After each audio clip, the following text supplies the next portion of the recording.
I took a drink of water. It's Minecraft time. I took the liberty to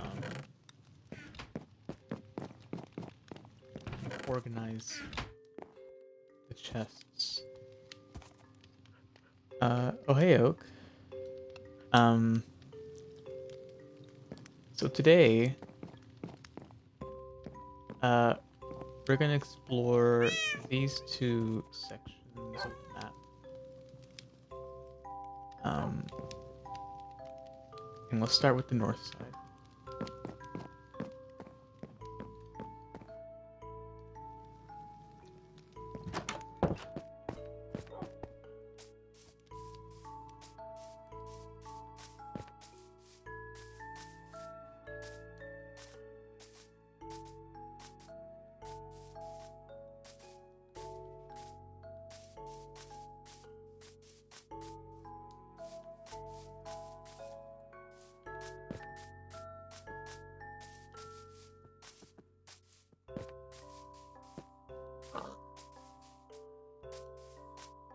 How are you doing, Oak?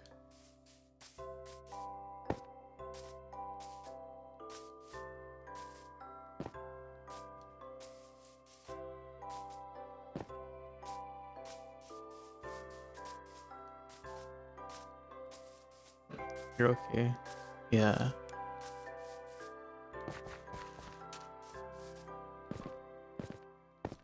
I heard things happened with you. You're making a map of earthquakes? Why?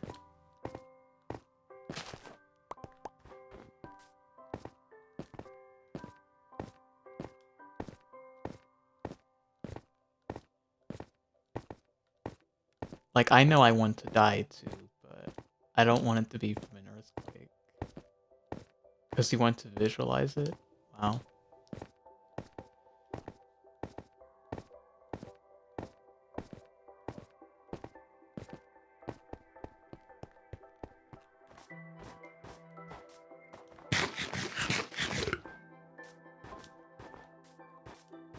I'm glad things are better.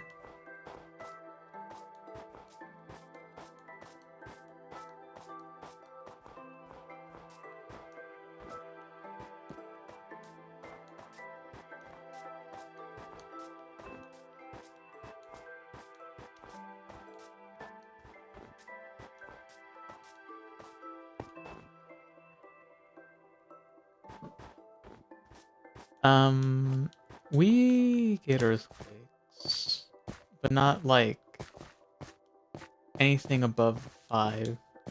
Really, anything above 3 or 4. We don't live on any fault lines, but there's like, I don't know, earthquakes are one of those things where like, you don't really have to have a significant fault line for it to happen. We kind of have like mini fault lines. Yeah. Like there was one that happened, like they happen like every so often. One happened um like last month up in Dallas. Well, not in Dallas, but like in Fort Worth. Well, yeah, it's more exciting because it's just like, oh, my lamp moved, instead of like your entire house breaking down because its foundation's being torn apart by the wrath of the earth itself.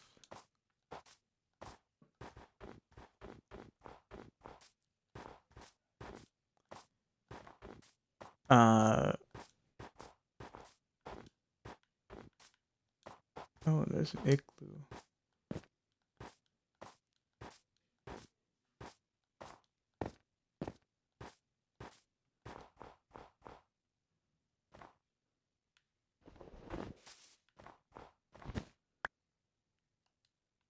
No secret.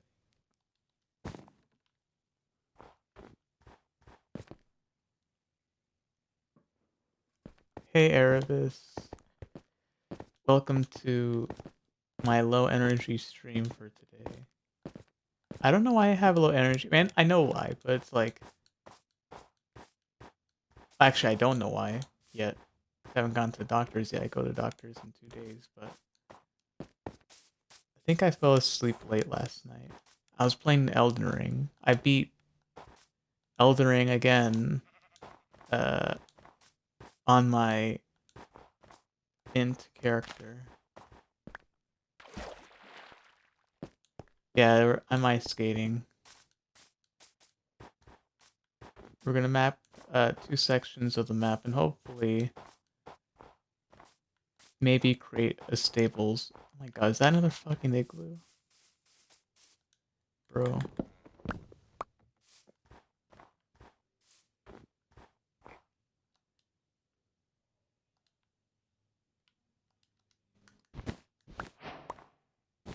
No secret.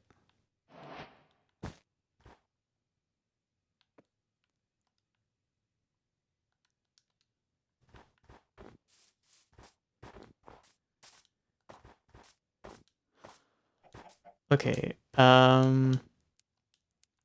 so I can open this map and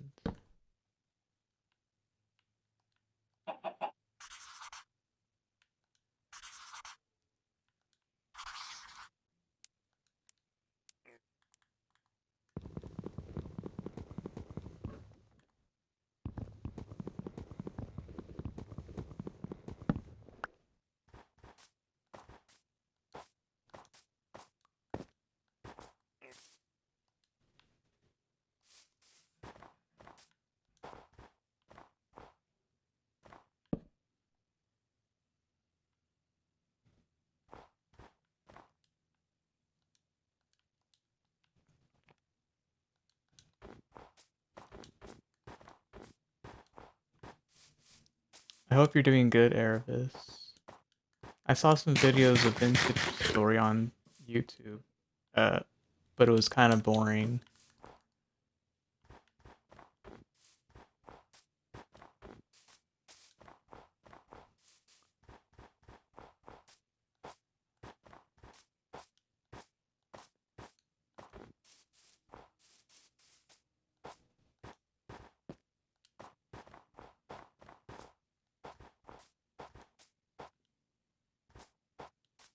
That's cool.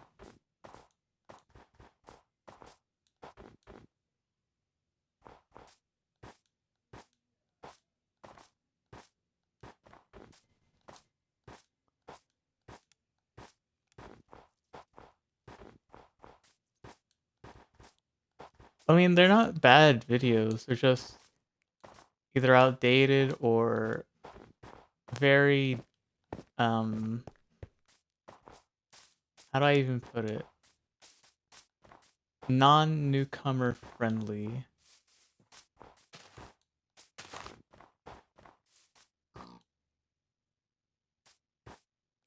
Yeah, it's like it's a different type of game.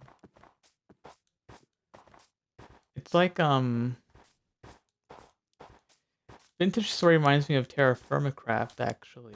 If you ever played that mod in Minecraft. It's kind of an older one.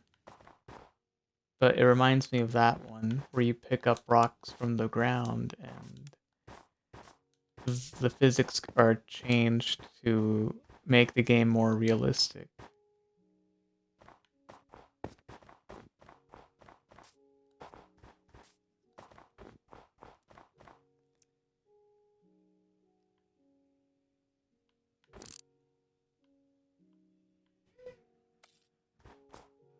Is that another village right here? It is. Wait, that's the village that I already been to. I've been to that one already.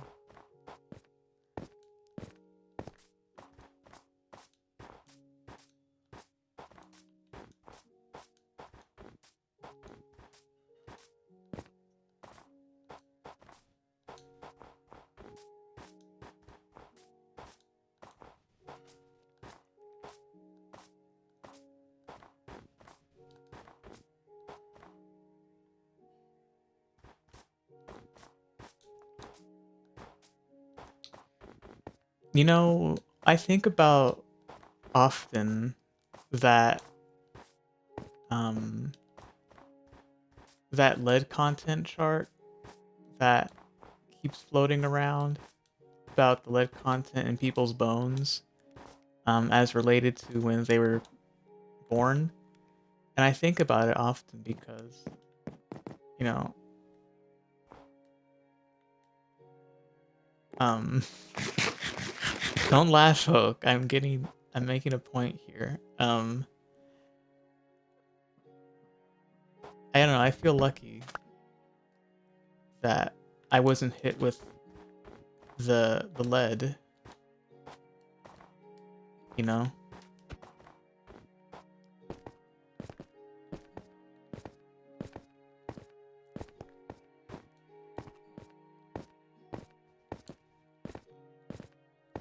But just in time. Yeah, too late for the lead, but just in time for the microplastics. Yeah. Admittedly, I feel like microplastics are, I don't know, like what have we learned about them other than like they cause low sperm count, I guess. Even though that may just be like bad correlation considering people in urbanized areas don't really procreate that much. Not like as a bad thing, but like as a consequence of urbanization, which is a good thing, I guess. I don't know. They're mildly carcinogen. Well, I mean, everything's carcinogen. I get your point. Like, I could eat Cheetos and I would get cancer because of it. I ate Cheetos the other day. Um, I am repping for the microplastics. On God, I am. They are my new god. That was spooky.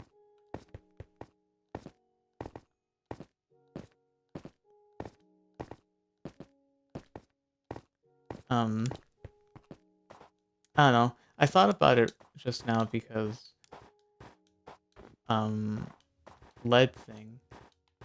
Because, um, you know, I think about the kind of quirky things that older people do. Um, and by older, I mean like people above 40. You know, just like kind of the things they do. And I just think about like, wow, that has to be a consequence of lead, you know?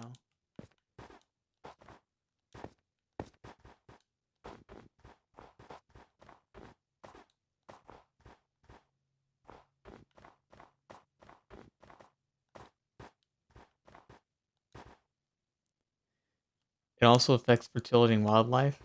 Okay, well that does matter, yeah, I guess. You know, Arab is sustained because socialization, okay. Nobody knows. That's the conclusion I got. Nobody knows. Microplastics reign supreme.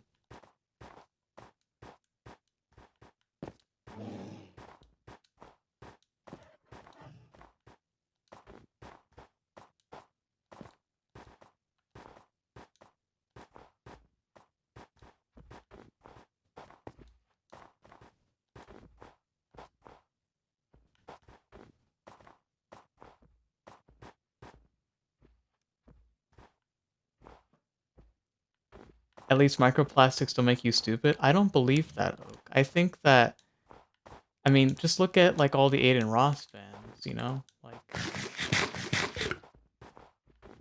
oh, I can't mention his name here because then I'll get banned, but you get my point.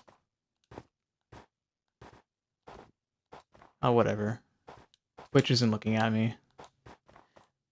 My point is that Zoomers aren't. It's the glue. Yeah. Well, I ate glue as a kid, and look how I turned out. You know, I'm okay.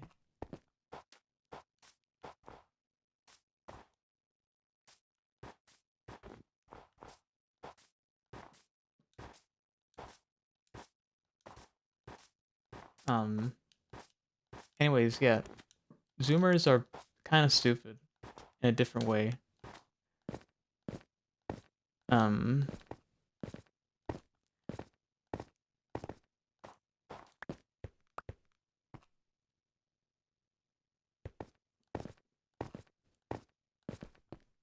You're glad Melbourne smells like weed and not car fumes.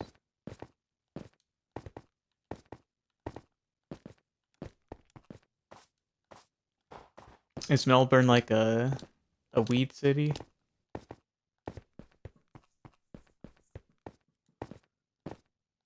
Do they get lit?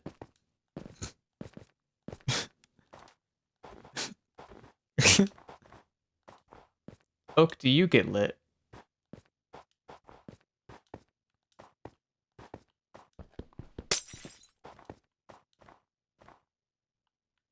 Oh, it's not even legal. Okay. Well, who cares? You don't? Okay. Good.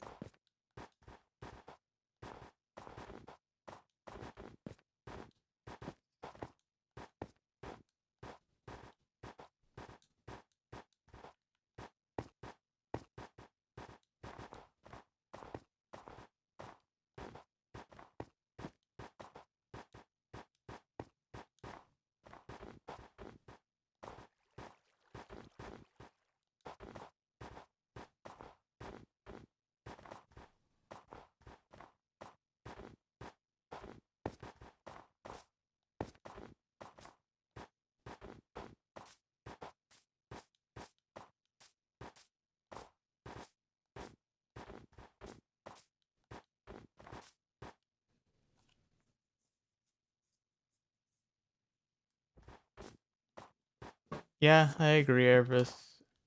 Zoomers have had a different um style of socialization.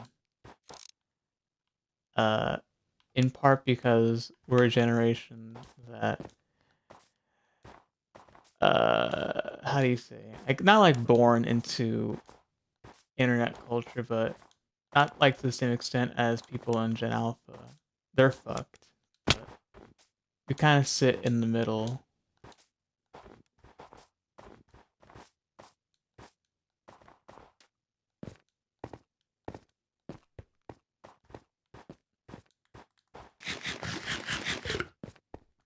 Like, I'm willing to bet most Gen Z probably grew up at some point playing an online game where they were able to chat with people no problem, but probably went through some form of trauma having to do with people taking advantage of them. Um, so it's kind of like Gen Z has like this collective trauma that we haven't addressed because we live in a society. We live in a country that doesn't value our health because we have to have insurance for it. And if you don't have insurance, you'll die because fuck you.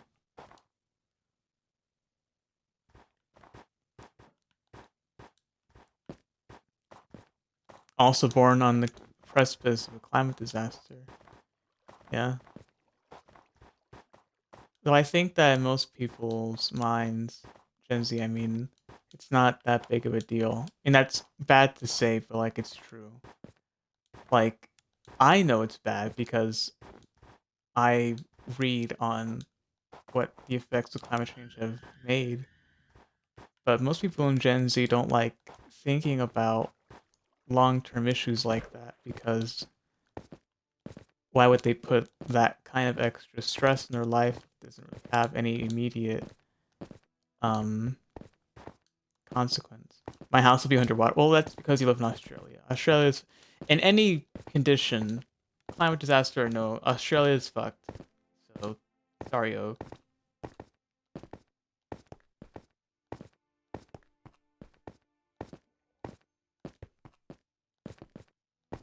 Yeah. I guess what I mean is like, hmm, this may be my bias when it comes to talking about these issues. You know, coming from Texas, a place that doesn't have great education, and certainly not great literacy rates. I think my bias comes from experiencing what my classmates at the time. I graduated 2019. At the time, most people didn't really care about issues surrounding that. I mean, when the whole whatchamacallit, when the whole gun violence protests were happening after the Parkland shooting, there wasn't really a talk of um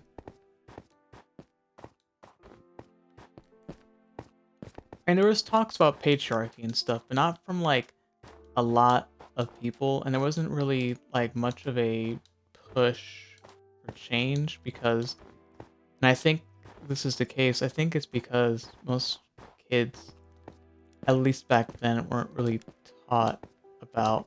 I mean, it's not to say I was aware of it. I mean, I wasn't, because I know what I said during that protest. I kind of embarrassed myself. It's a long story, but what I'm trying to say is that I have some pessimistic tendencies when I think about what children find important, and climate change isn't one of them. And I think it just has to do with the fact that the effects of it aren't going to be readily available to them until it's too late.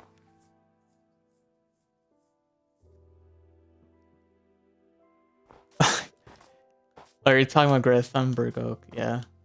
She's based. Um, Go figure. I mean, she's like, if every high schooler in Texas was like that, I don't think Republicans would ever win again. And I think that the state would probably be so much better off. I mean, that's more like a liberal take because, I mean, my God, if you were living in Texas, you would have to say that because we haven't had a Democrat running this country. This country, God. If only Texas was a country again, I would I would take it back and I would dissolve it. No, what I'm trying to say is that like Texas is fucked, and it goes a lot for like most of the United States.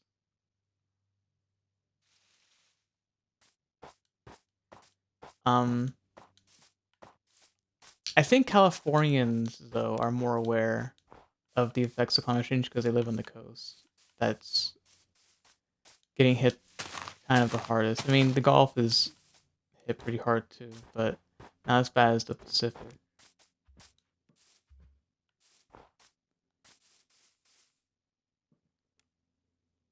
Yeah, that's what I mean, nervous.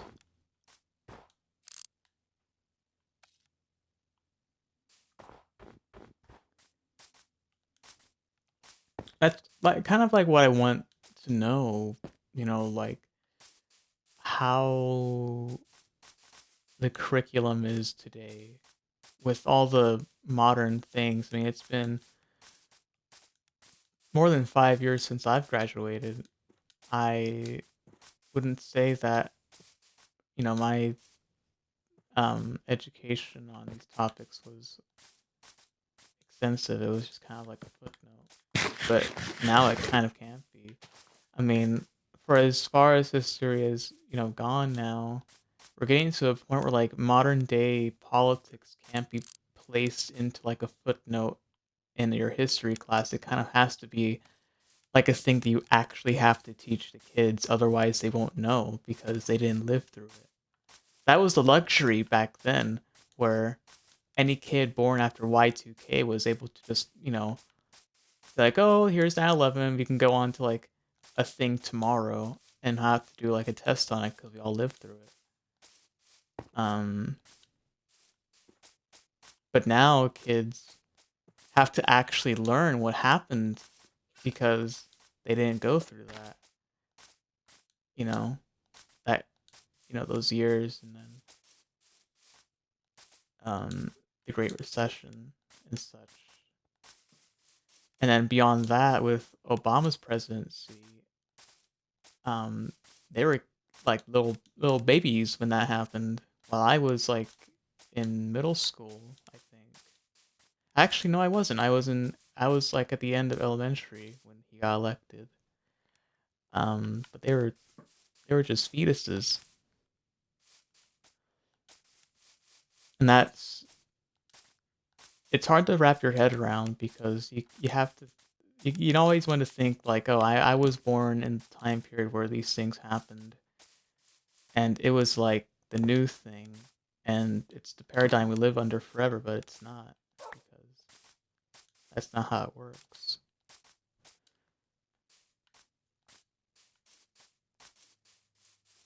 I think about being a history teacher sometimes because of these things, because I really think that if they're not being taught these things correctly, it's going to cause a lot of issues in the future.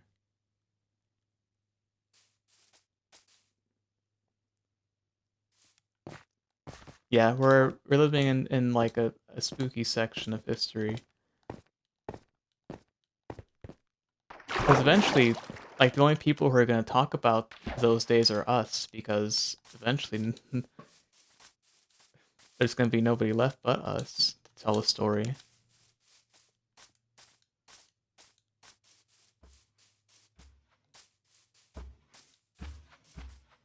And even going further with like Trump's first presidency, God forbid he gets another one, Jesus Christ.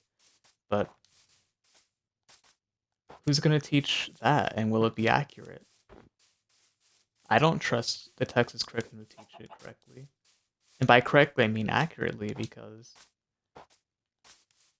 states run by Republicans, and I don't trust them to accurately portray what happened at all. Like, will there be conspiracy theories just laid in with like footnotes about actual historical events?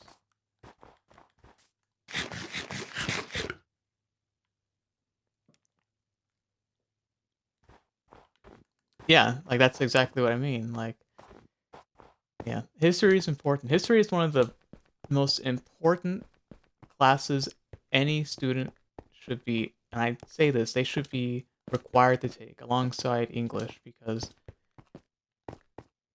if you don't know history, you'll be doomed to repeat it.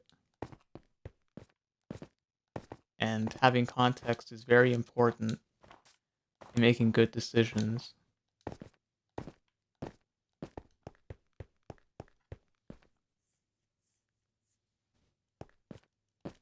Yeah. Yeah, so we were talking about lead. So, yeah. Oh yeah, by the way, another thing that I hate about our healthcare system is that um when we were finding doctors to go to, we ended up signing an appointment with uh, a doc that we know, but we wanted to go to a university, you know, medical place, because they did work there, but they weren't taking new patients until like December, which is disgusting, IMO, because in my opinion, between here and December, how many patients will they see? Not that many, I don't think. Enough for them to delay it for that long. Unless they're probably short-staffed, which I'd be willing to believe. I mean, medical industry right now is going through a lot of hell that we don't see because, I mean, for a lot of reasons. I mean, it's a lot of secrecy that is um, purposeful. I mean, they have HIPAA laws and such and such, and the insurance companies don't want to say shit because, I mean, to them that's confidential information that is, I mean, liable to their pocketbook. So it matters not that they have transparency or not.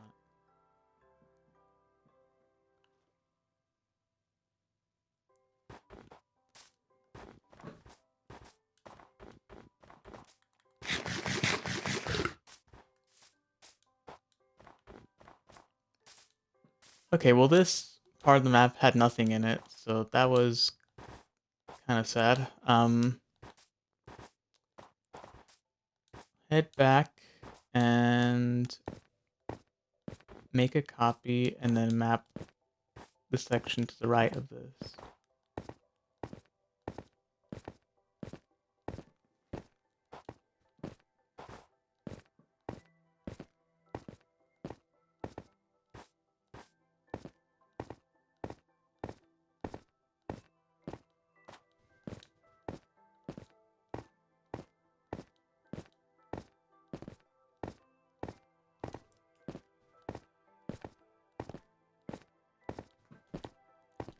You're having issues with trans specialists. Yeah, that sucks.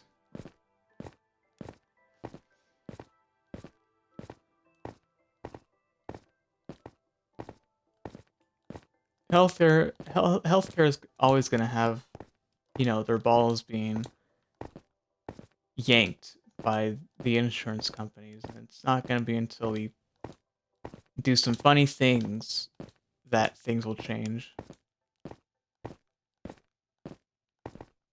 And it will be funny, don't get me wrong, it will be very funny.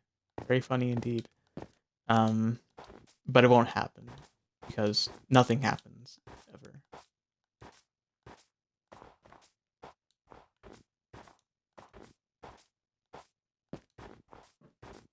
Yeah.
Well, that's nice, Ravis, but uh actually I don't even know if I have. I was gonna say I have no money to get the game, but I recall that I might actually have money in my Steam wallet. I don't remember. I remember I put one in like a long time ago, but I don't know if I ever used it. Probably not enough anyway, but if it ever goes on sale, I'll get it.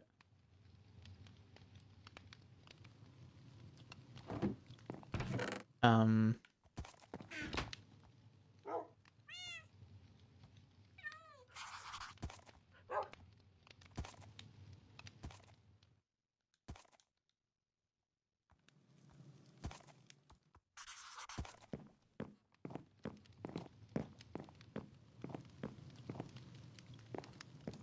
ooh.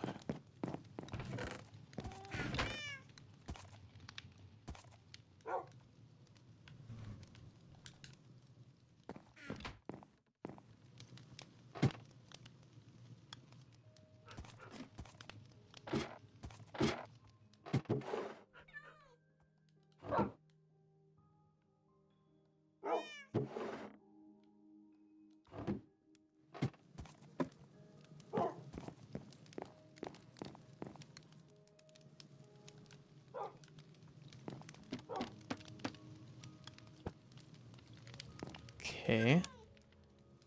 Um. So I'll keep.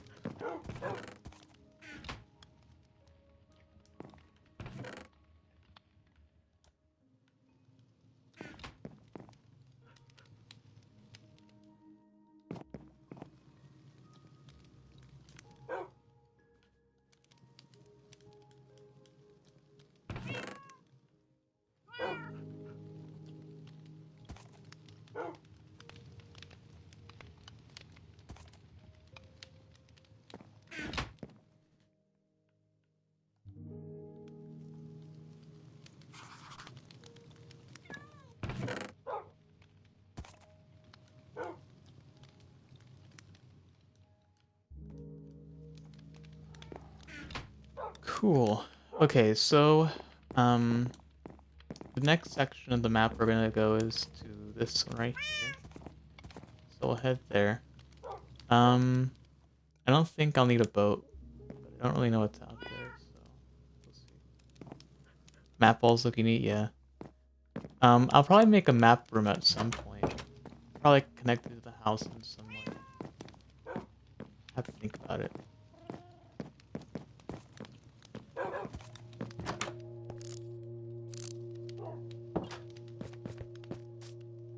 So we need to head to that green portion on the map. Right of it.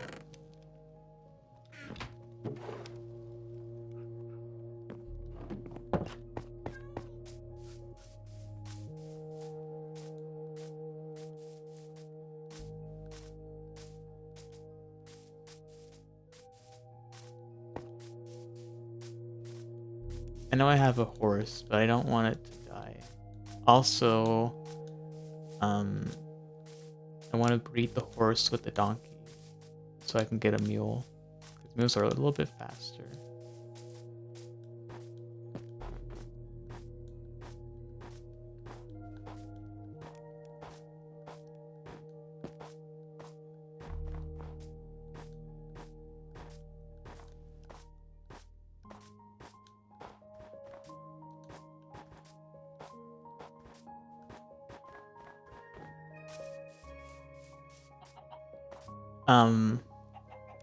Erebus, how many Minecraft mods have you played in your lifetime?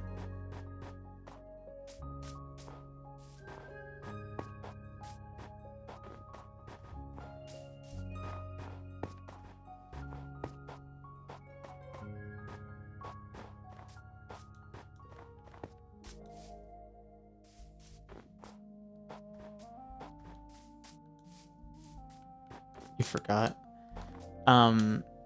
You ever played a mod called Thumbcraft? It's like a magic mod, but it's like a cool one. Like it has very unique um system of alchemy in it. That one was always my favorite. Yeah. I wish there was a game like that.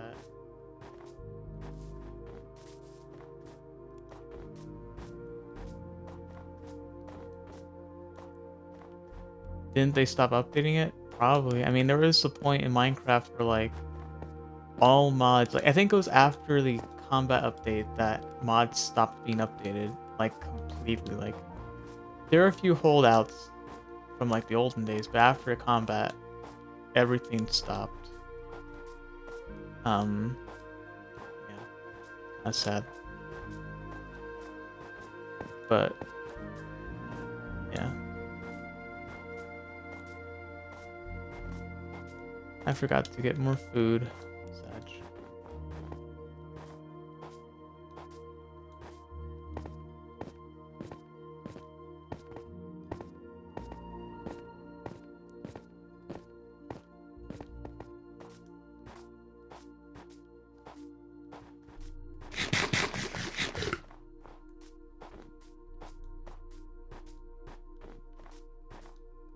But if there was a game like Thumbcraft out there, I think it'd be a hit, I think.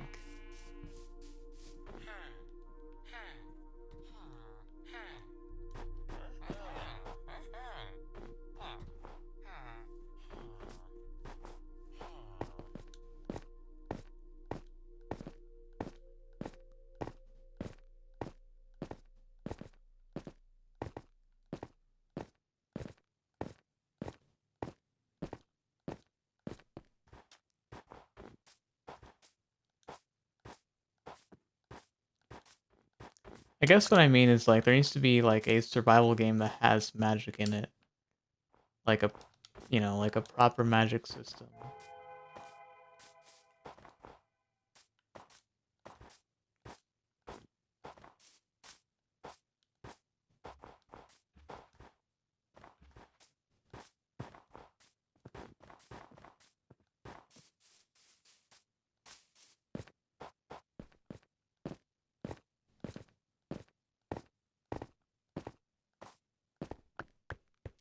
Okay, so we go right from here. I'll say potion craft looks pretty cool. I tried it. It's fun, but it loses its touch after a little bit because it kind of gets to the point where like all the stronger potions are kind of a drag to make. Um, and I have no idea if Tiny Box is even updating that game. I've heard nothing about that game. It was pretty good, but I have no idea if they're even working on it anymore.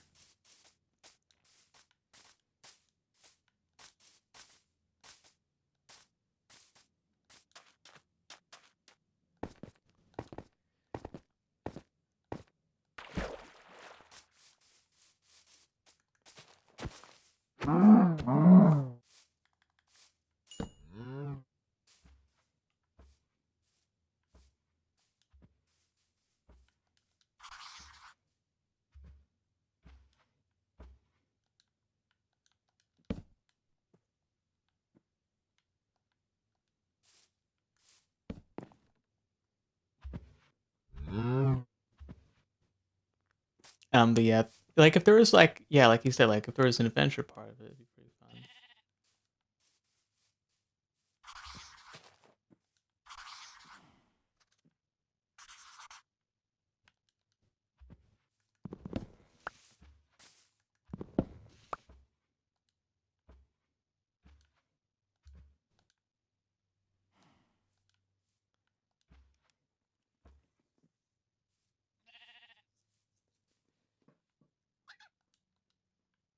You're gonna try out some vintage story mods. That'd be cool.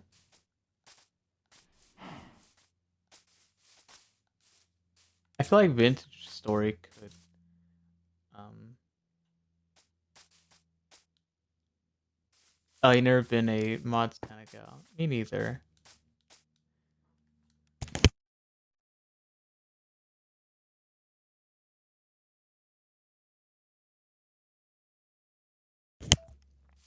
Sorry, I just sneezed.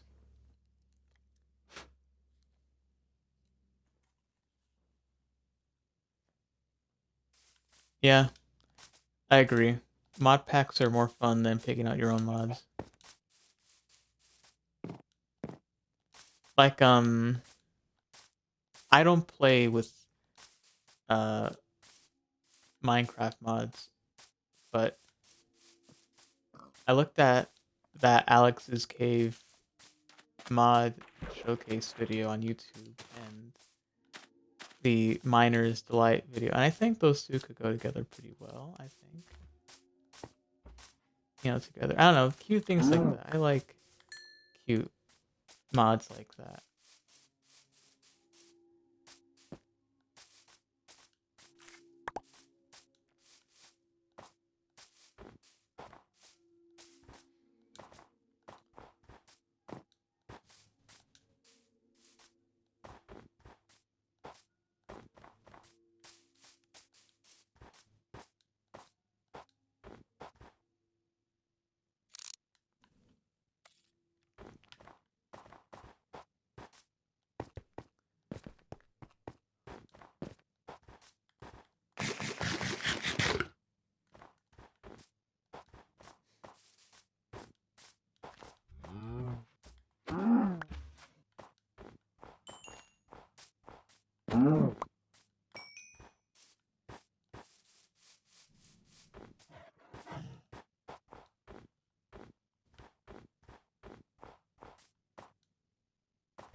Yeah, I agree.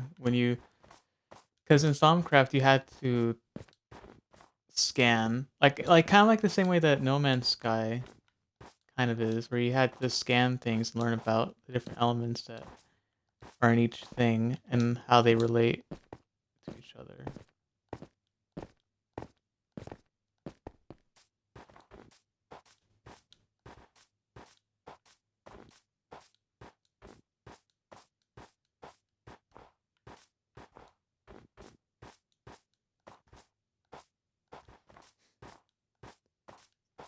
The issue with No Man's Sky though is that it's not a bad game. It's just that there's it like now it seems like it has the opposite effect of what it had before, where um now there's kind of like too many things to do. And they kind of like throw it all at you at once with like no tutorial, or like if there is a tutorial, it's kind of like it's forced and the story shit, and I don't know. That's how it felt the last time I played. I don't know if they made any changes, but they probably did. Um,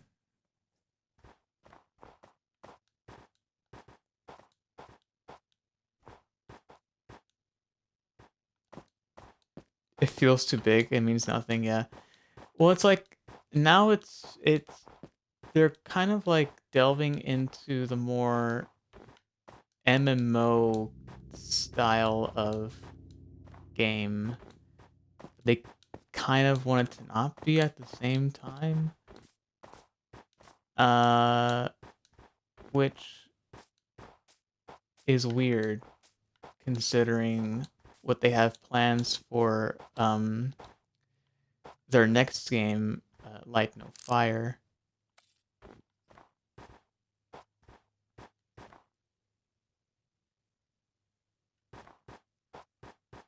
They made it hard to find people. Last time I played, it wasn't that hard because they updated the game, but I get what you mean.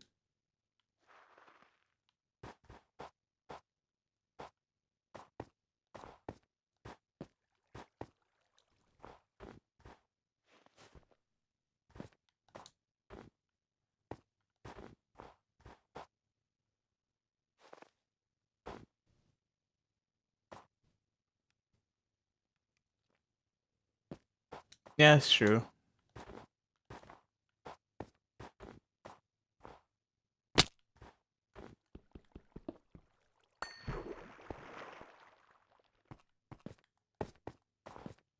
I feel like if No Man's Sky stuck to the single player aspect of the game, that it would be a lot better than what it is now. Because multiplayer is cool and all, but if you have no one to play with, who's it for? You know? Good MMOs are hard to come by. Surprisingly enough, I actually think that Fallout 76 is a much better MMO than No Man's Sky. Uh, Not a good game. It's an okay game. Well, it's not a great game. It's a good game, but it's not great. It's like just above okay. But I'd say it's better than No Man's Sky, which is crazy to say, but it's true. Because if a company like Bethesda can update their shitty game and make it better than yours, I think you're doing something wrong. Um, and I think the only reason I say that is because 76 is a much smaller game. Well, much smaller maps. You have more of a chance to actually find people and interact with them and shit. And I don't know. I feel like that just makes the experience more personable in a way that No Man's Sky can't even grasp at. Because like the main point of the story is that everything's going to reset anyway.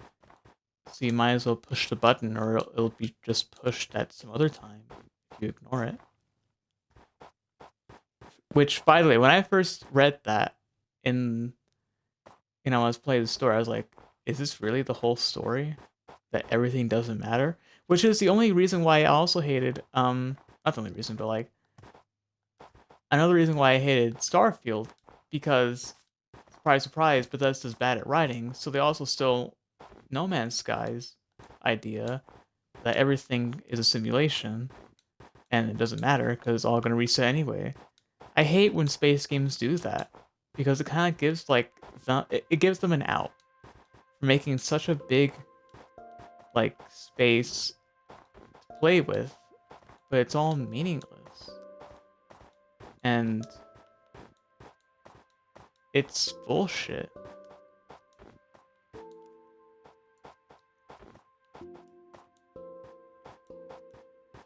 Yeah, it's cowardly. I agree. Um, Bethesda's Starfield is more cowardly in a lot of ways in its writing. Like, I mean, like for one, they shoehorn a lot of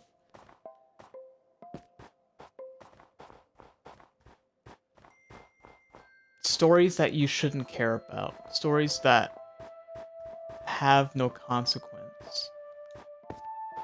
Um, I mean, like to the grand scale of things, they actually don't have any consequence, but like immediately they have no consequence. Like you could destroy the pirate fleet that basically runs rampant and like it does nothing. Pirates still exist no matter what. Um, and the pirates themselves have no motive for what they do besides greed. Where does that greed come from? We just like money. Why do you like money? We just like money. It's like it's circular, lazy writing like that actually makes me angry at Bethesda's writers. Like it's either they were held back at what they could write, or they don't know how to write at all.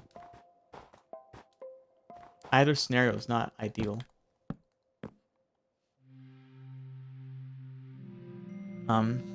And I focus on the pirate faction, the Crimson Fleet, because there comes a point where you will have to face pirates in a space game because space is a lot like the ocean. There's a lot of reasons why that's the case, but I digress.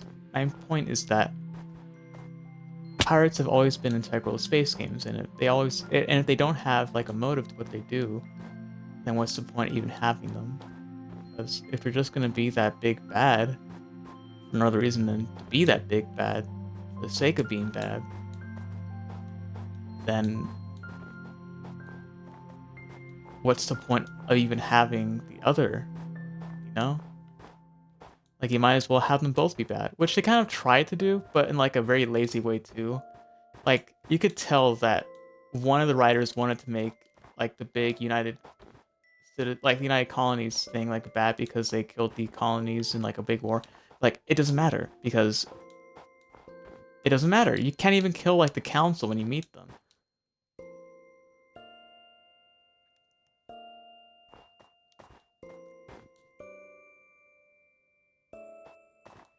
Yeah, that's the thing too. Like making your own meaning in games, like it actually means nothing anymore. Like even back then, it didn't mean anything. Like in Skyrim or in Fallout. I mean, at least in New Vegas, it kind of meant a little bit of something.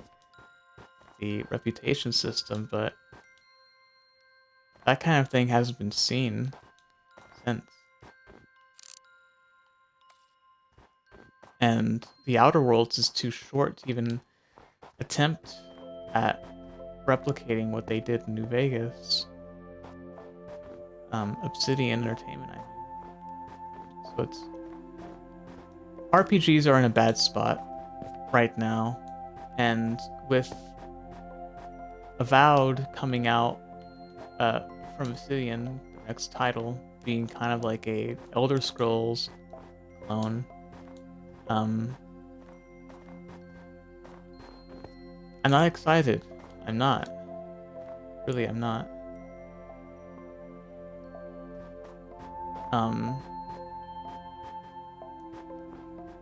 And even with Minecraft now, with like Mojang's push to make people be like, oh, I should make my own story in my own world, and it's like, that's fine, but like, the game's empty. Like, what can I put in it? What can I, like, I could build a whole city, but what's the point?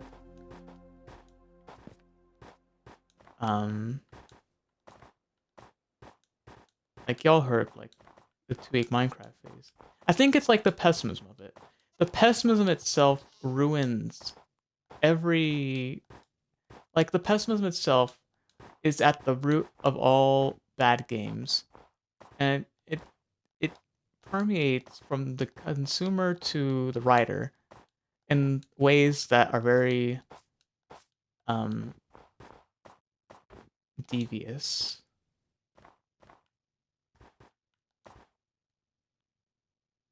I never played Shadows of Doubt.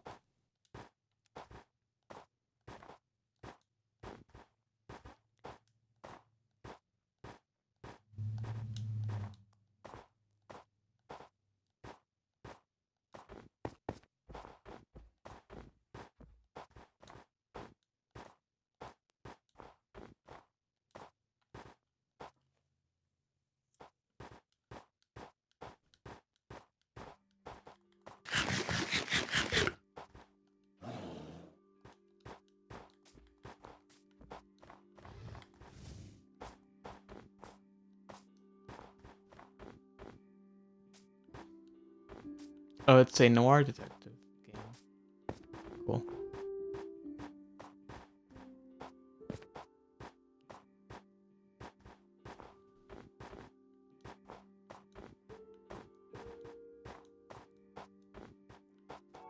I think we need to return to text-based um adventure games if you want to get back to like if things actually matter. Because at that point, that's the only way you're gonna get that same experience again. Because like you can only get that kind of content in like a book, writing your own story, not in any game. Where I don't know. I was making a point, but I forgot how to get there. Somebody understands out there. That's cool.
This area is very mountainous.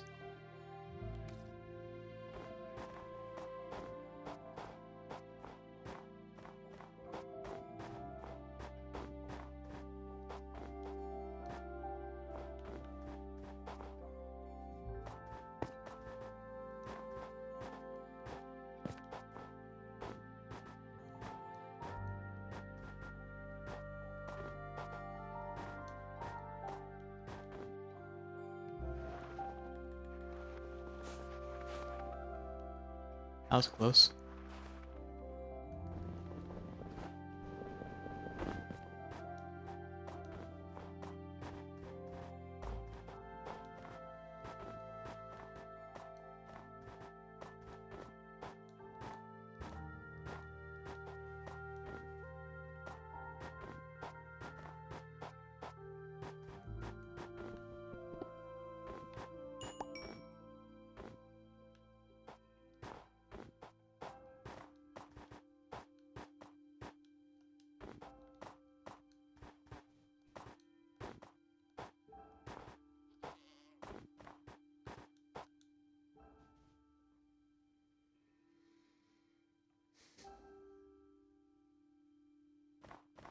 Oh yeah, I have seen those videos, the 300 Recreate Civilization X. Yeah, I think I have. It's like when I watch like a World Box video. I don't know if you know that game, World Box. It's a cute little game, but that kind of video reminds me of that.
Yeah, I agree.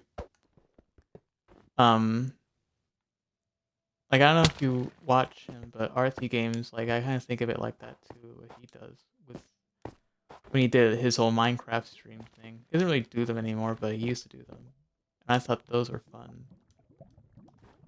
Get to see all the little people do their own thing.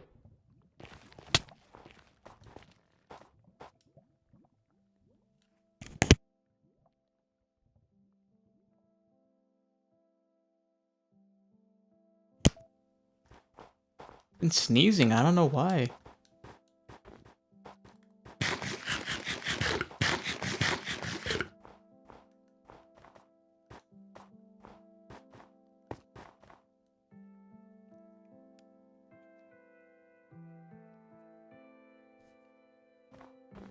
Oh yeah, indeed.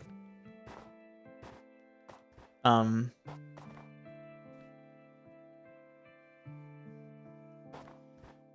that reminds me of a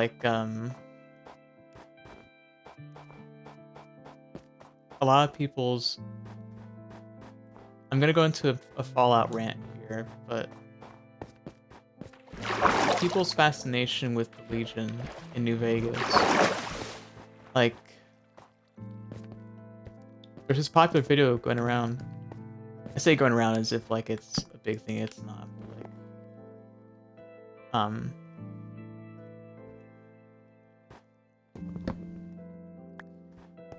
there's this guy on YouTube named the Russian Badger, kind of like I guess like gamer adjacent to like all the other various different gamer YouTubers out there, and you're gonna see why. He does his whole spiel in the video talking about Fallout New Vegas, how it's cool and shit. But then he kind of like reps the Legion throughout the video in a very irresponsible way, I think. Of course, on like grand scale of things, it does nothing, but there's something to be said about people's fascination with the Legion, in the sense that like it's the only honest faction in the game that doesn't dance around what it believes. But when you think about it, that's not really true. There are people in the NCR who don't deny their own like faults. I mean, like Boone for one has this whole conniption about uh, Bitter Springs and all the other NCR soldiers hate the NCR because they are bad at managing things. But I guess like beyond that, it like there comes to a point where like I feel like that's good writing in the sense that like you can actually make people sympathize with a conquesting fascist um, civilization for nothing more than they're honest. I think it says a lot about them. I guess like beyond the two main factions, you have the followers who I think are also very honest. I mean, um, Caesar himself came from the followers when he was youngin, until he dented his head and became Caesar. So you have that. But nothing happens. People look at the followers and think they're too weak to actually make a change, and that's also not true.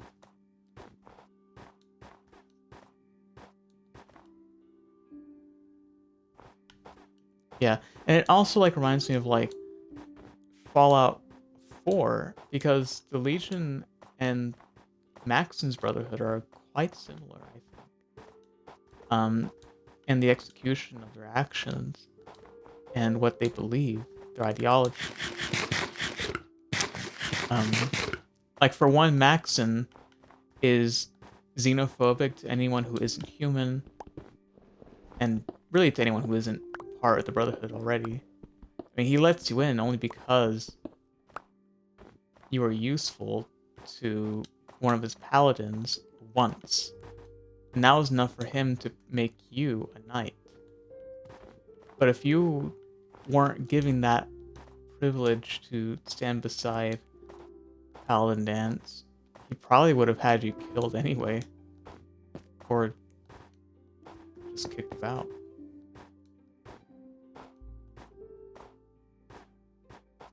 Like it's like the relevant, the relative usefulness people have to the Brotherhood is what saves them.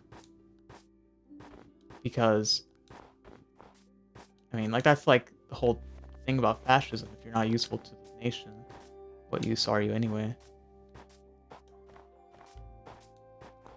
And people like to fantasize about these things. And they get mad when newer media portrays them accurately. Like in the new TV show. And I really want to know how they're going to handle the Legion in the next season if they touch upon the Legion in that. I hope they do. And I hope they do it accurately. Because for all I know, there's probably going to be like a dozen videos of people who played New Vegas but like never understood how bad the Legion actually was. And they're going to get mad when the Legion like turns out to be like a not so great fascist conquesting civilization. Like it's funny when that happens sometimes, you know?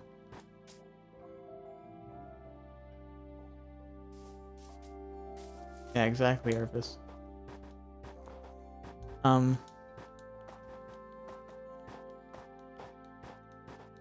Anyways, I think like videos like that are good because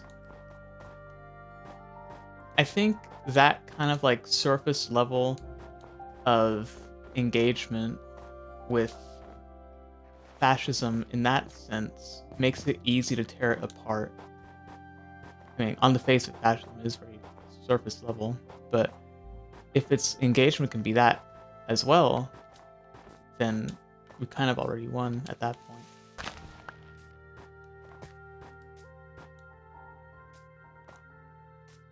Yeah, exactly, Arvis.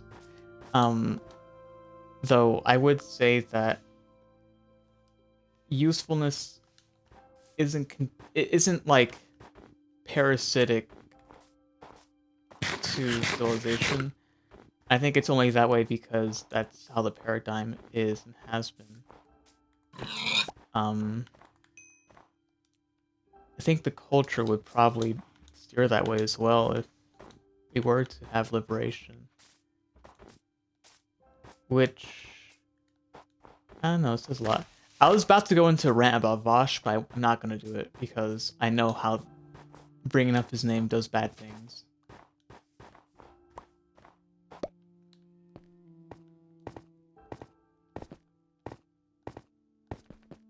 Not because I support him, I don't like him, but he said something about lonely people that I didn't agree with. But I'm not gonna get into it because... My god.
like for me personally, when I think of like,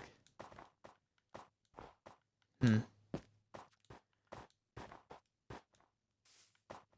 it's wishful thinking to think that all people's needs are met, um, in any sense, and if their needs aren't met,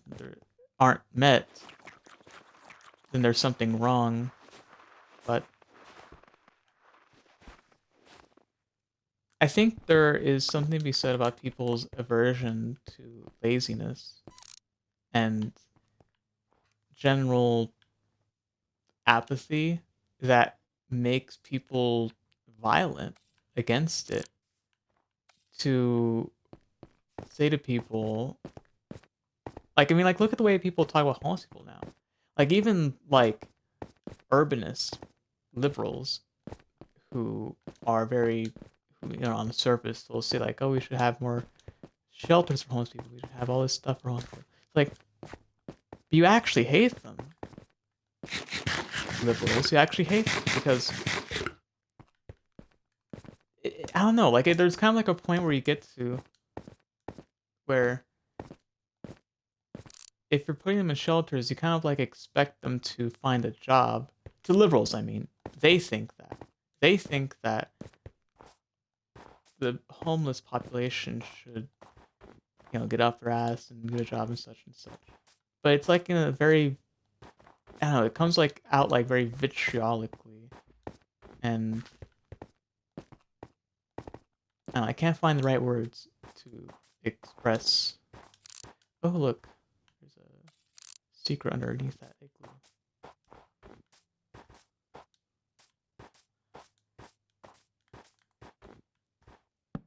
Um. Anyways, how it relates to what you said is that, um, like if somebody's hungry, I guess that necessitates that there be somebody to plant the food, to grow it, to hunt, and such. And there shouldn't be um, an aversion to um, allowing people to say no to those jobs if they don't want to do them.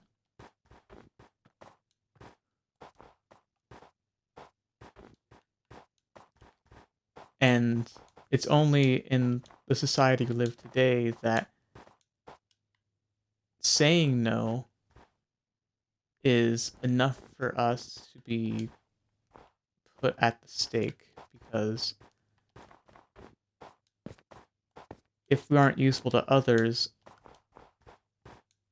then that's basically enough for us to be titled as dead, um, in essence, which I think is very fucked, personally.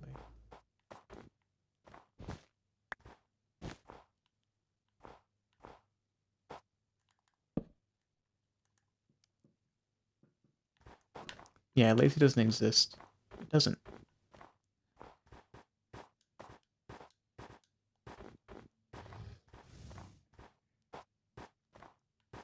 I feel like it meant something different back then.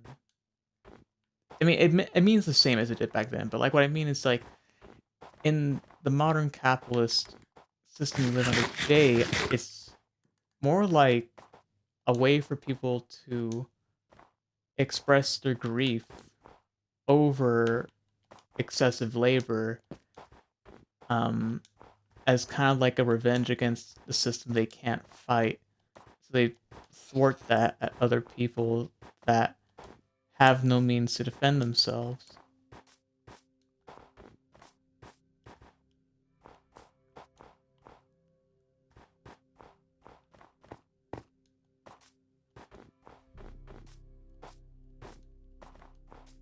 But it doesn't help them, either of them, that these things happen.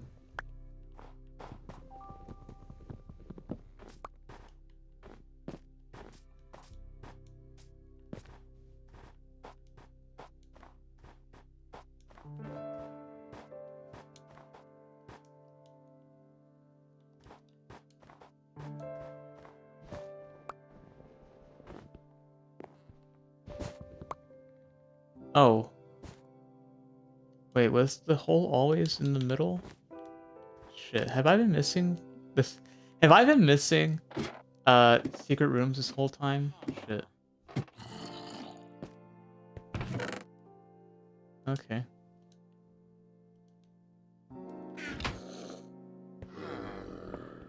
Oh, there's a cactus here, that's right.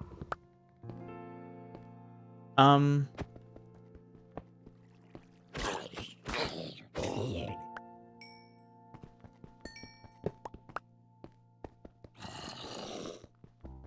I'll let you free. Nowadays I see lazy as a direct descendant of the Protestant work ethic. Um,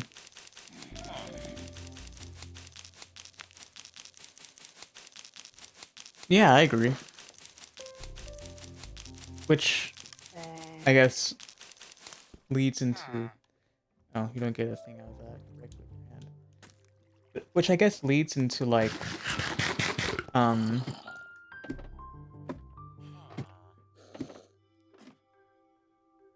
you know, the origins of Christian fascism in America today.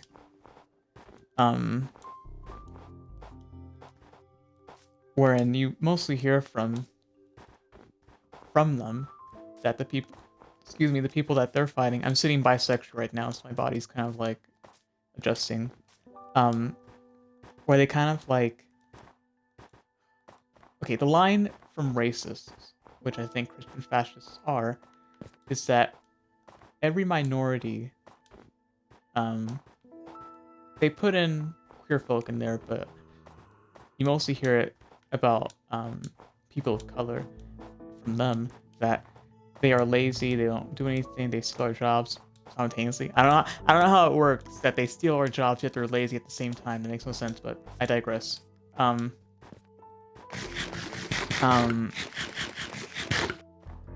I guess that mostly goes towards like Mexicans and other Latinos, not really for black folk.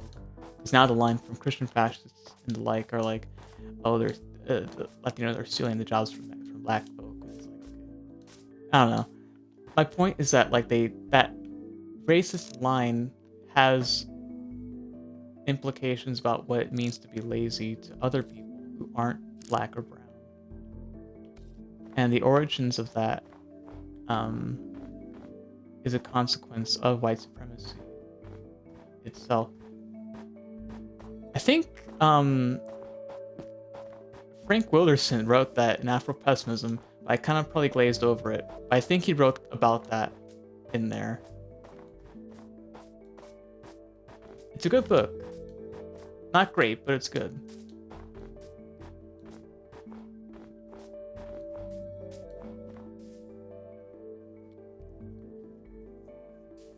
Yeah, exactly. And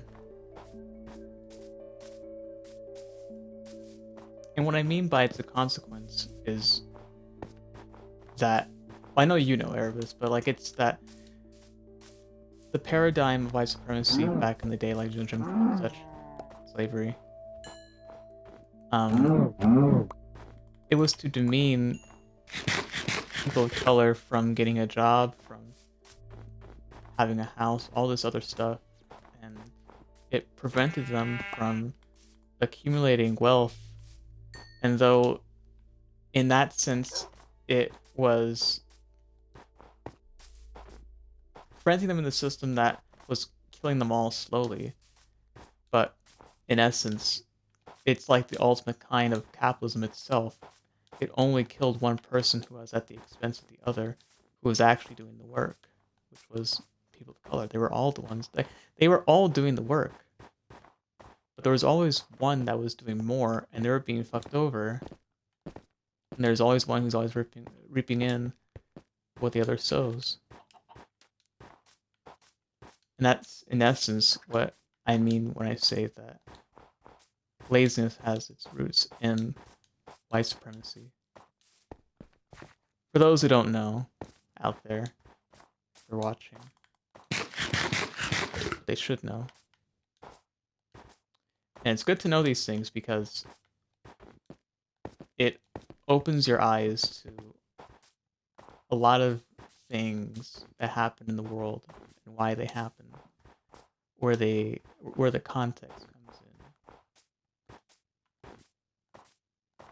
And it scares me when I see Christian fascists out and about, um, saying what they say without so much as cop protecting them, standing in front of them facing the crowd that is um, badgering them to stop.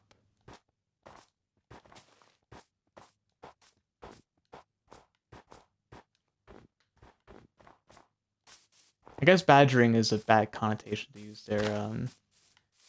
Who is demanding them to stop? I don't know. We should demand of white supremacists to stop talking because what they're saying is all lies. Not only lies, it's dangerous what they're saying. Not in like it's to protect the state, to protect Christians, to protect everybody. Things that they believe are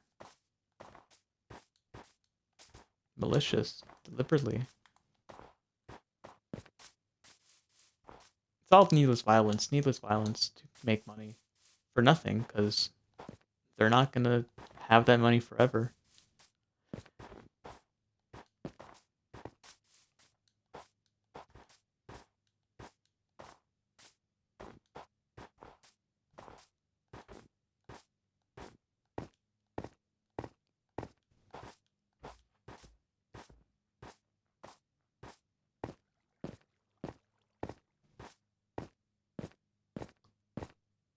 Um, so apparently we're gonna have like another market crash again. Apparently, I don't know. I saw this morning that the stock market crashed. I was like, okay, cool. Oh, another one, fun, yeah. Um, like this morning there was a big crash in the market, like $2 trillion collectively, like taken out. Now everything's at the negative. Then crypto crashed, which I mean, it was gonna do anyways. But I found that funny that they had to report on it because like it's like, oh. I like when they report on it because they try to make crypto actually a thing when it's not. But fine.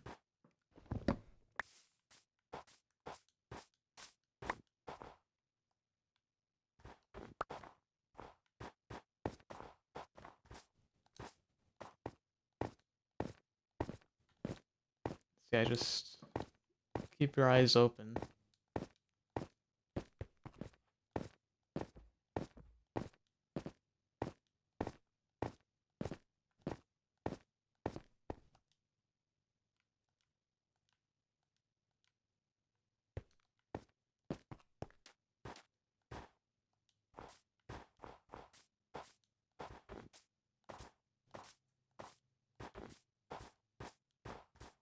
Yep, exactly, Herbalist.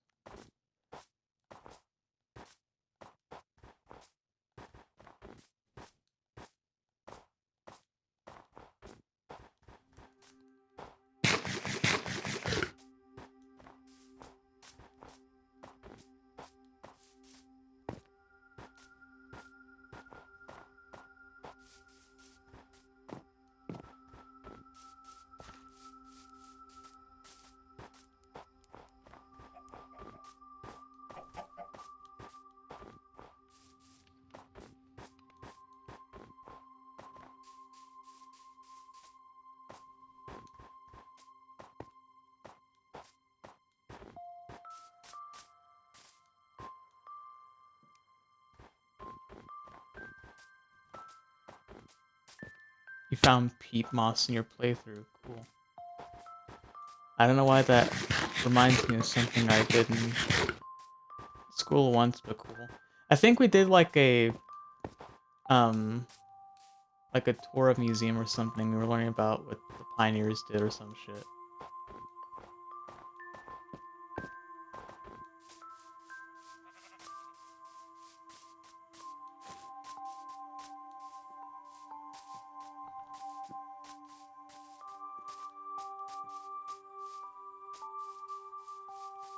Oh, Light Switch added me on Discord.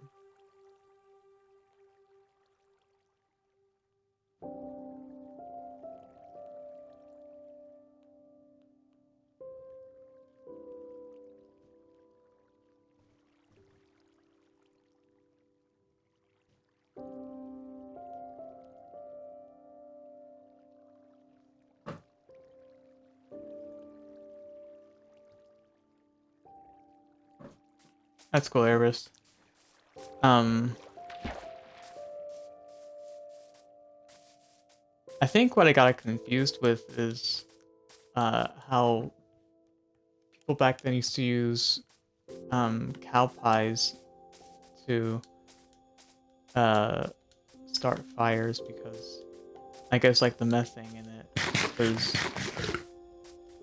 good a good fuel source or some shit. I don't know. Yeah, buffalo chips.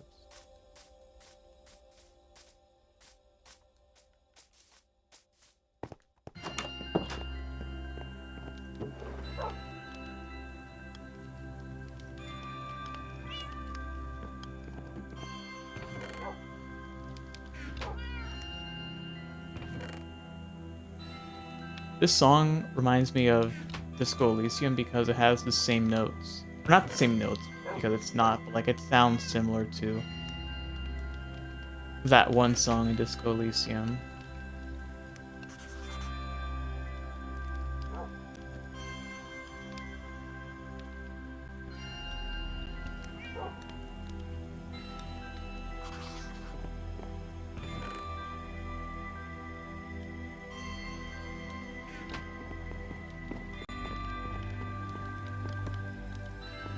Okay.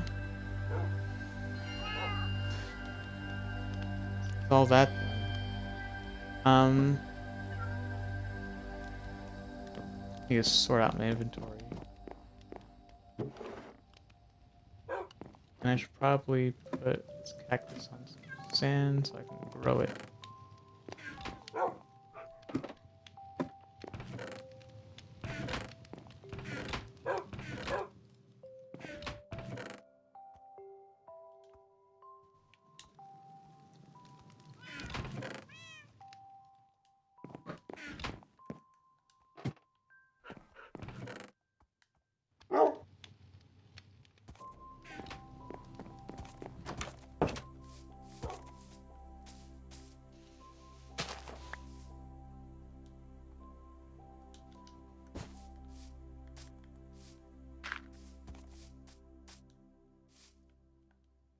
Um,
Oh, hi, MG.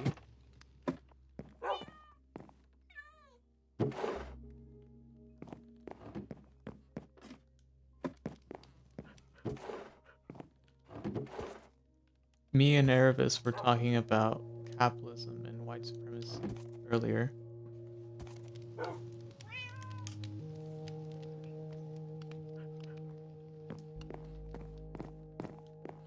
And I got finished with the top portion of the map here. And next stream we'll do these two here.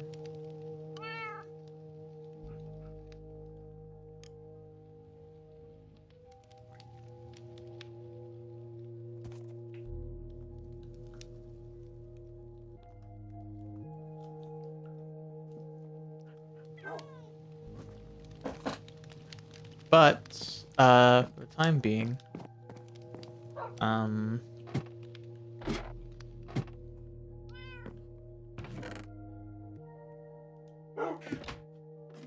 I should make a stables area for the animals here. I think I should put the stables on this side, like I said before. Maybe here. Wow, look at all the pretty flowers. That is so real, MG.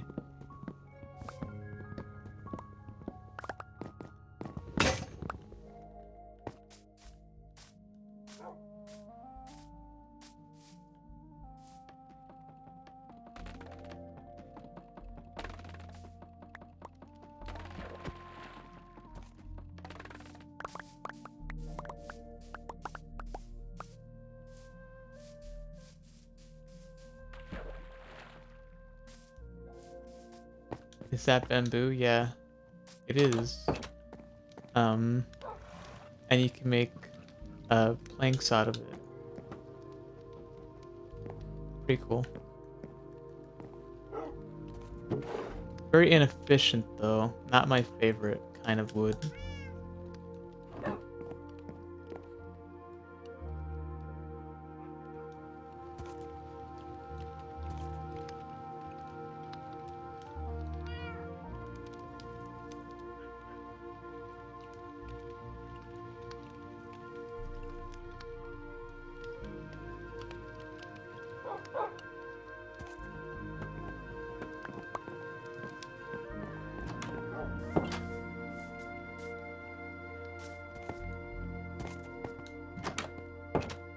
Oh, it takes long to kill in a vintage story? Yeah. It's like the same in Minecraft.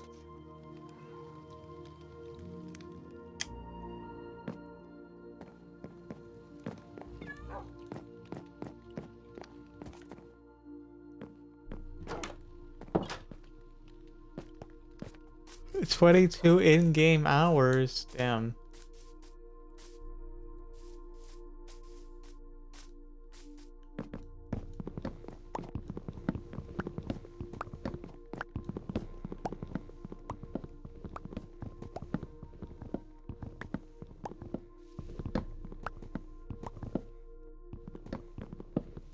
Well, that's not much shorter. I mean, how long are the hours in Vintage Story?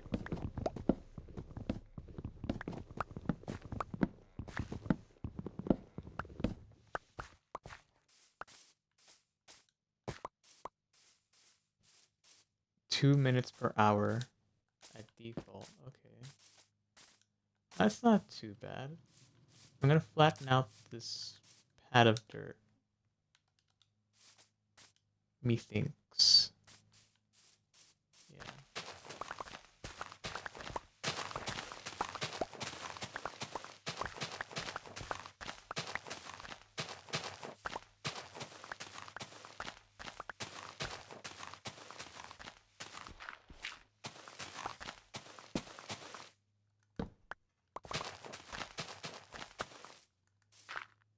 I think someone's mowing the lawn outside.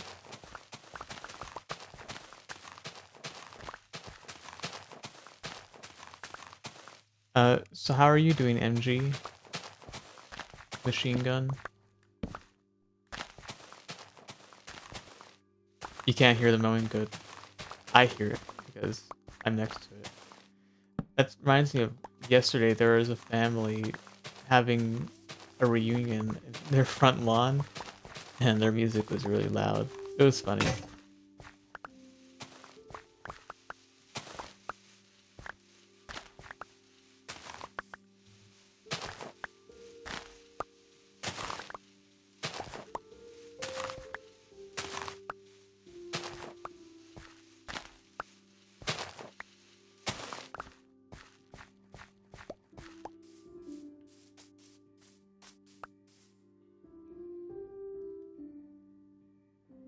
You're waiting for the end? That's sad. I'm okay. I'm waiting for the end of the week because I see a doctor in 2 days. And I just want to have my health plan sorted out so I won't feel anxious about it anymore.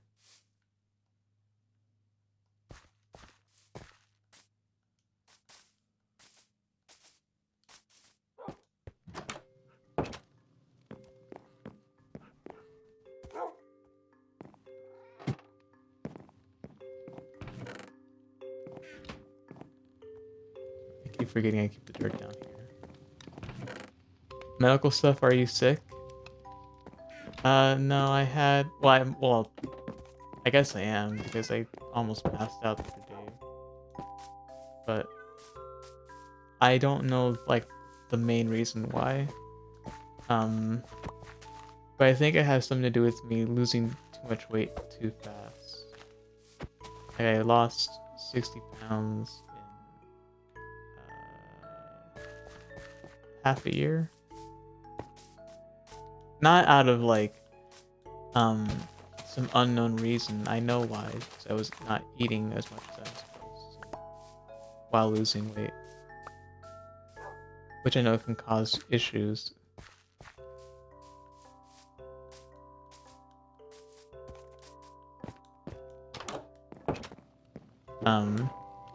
I was just under the impression that what I was doing was fine. Yeah. It's like those things like you know like the reason why, but you don't know like the actual reason why.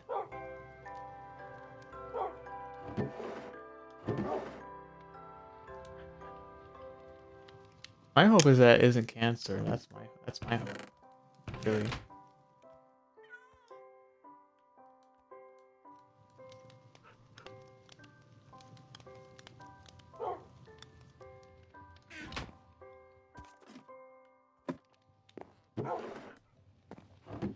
It's not cancer. Yeah, we never know. I haven't seen a doctor since I was 18. It probably isn't though.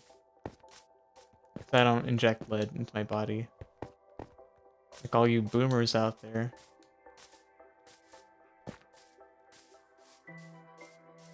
Okay, so I'm gonna build stables here.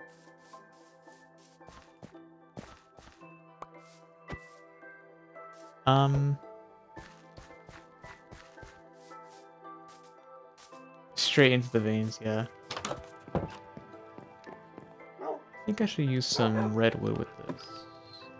Now I have a popagule somewhere.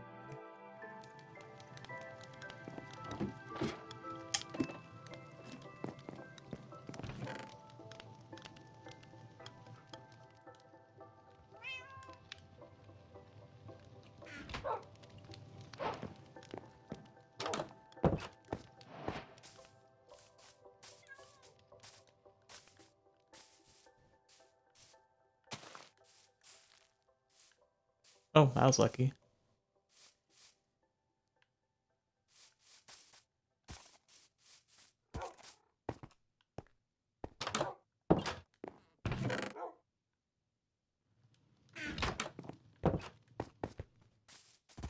Maybe I should have put it somewhere else, because that's how big they are.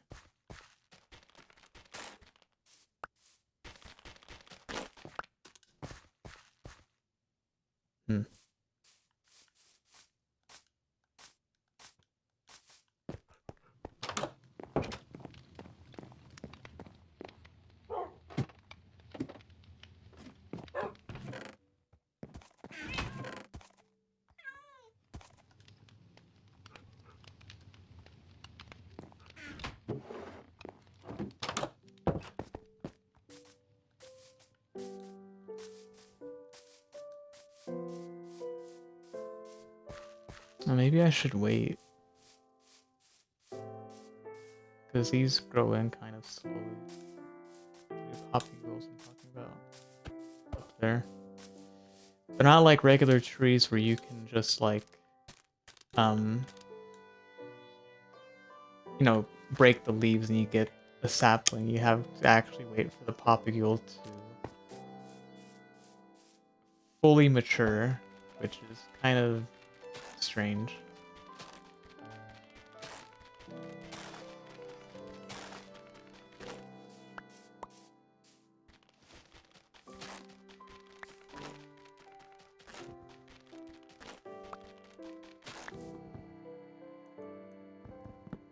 But I wanted the wood here because it has like a nice red color to it, which I really love.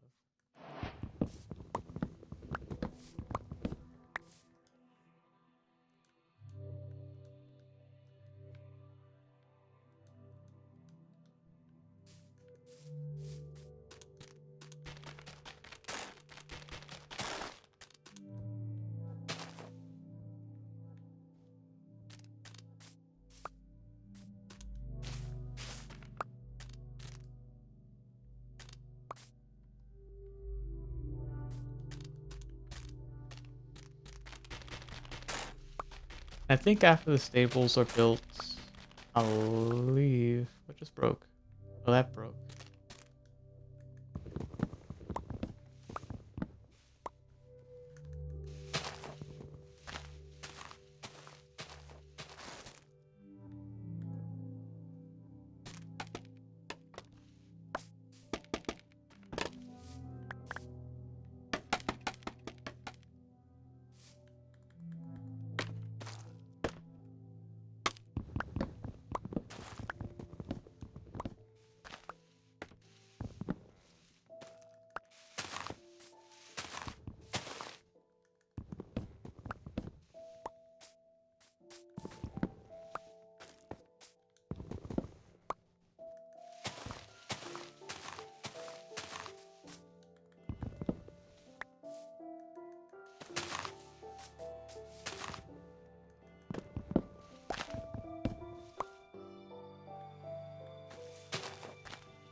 I'll make more sticks.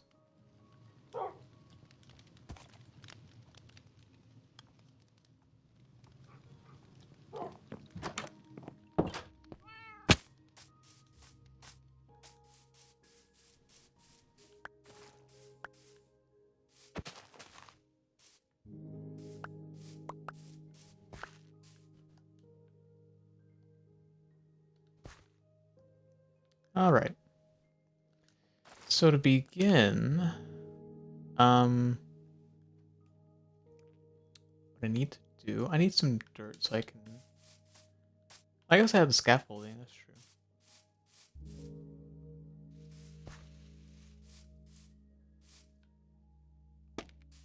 So that'll be the corner, and I could do 3 by 3 pens like so.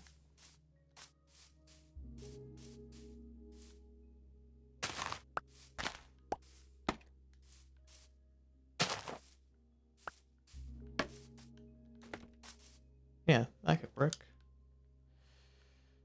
So the way I'm gonna build this is I'm gonna start with on each corner of the spruce.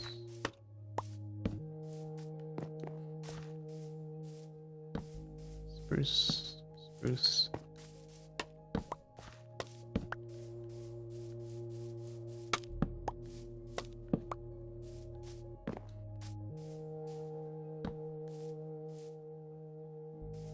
Actually, no, this will be open, that's right. But, have a lining of mangrove right here.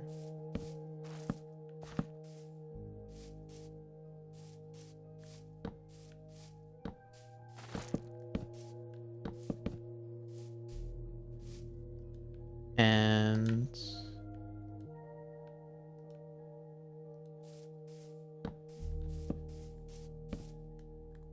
oops.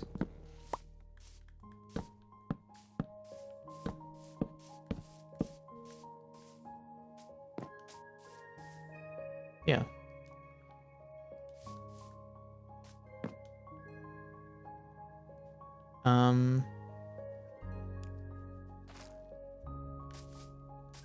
Then have this lined like so.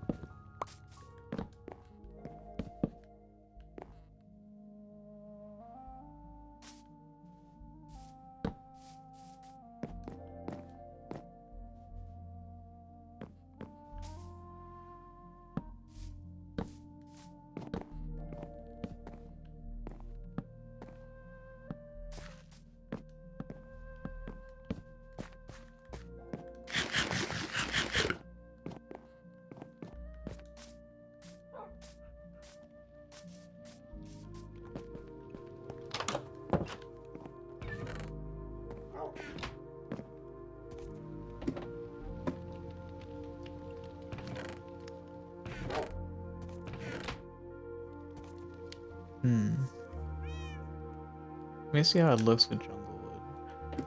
Just want to see.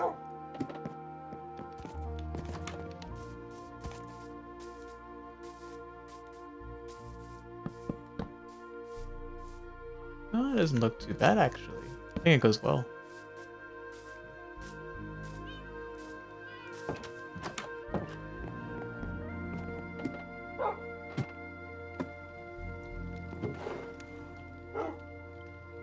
Let me grow more of these.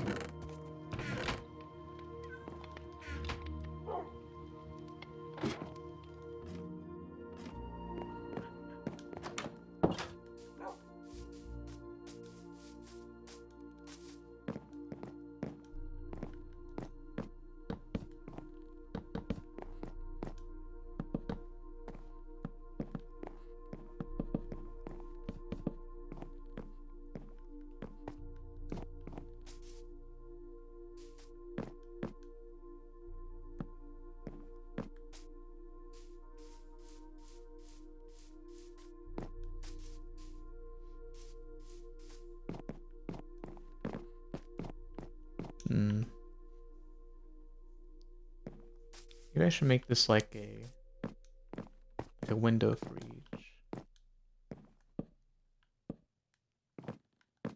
But it needs to be at least 3 high.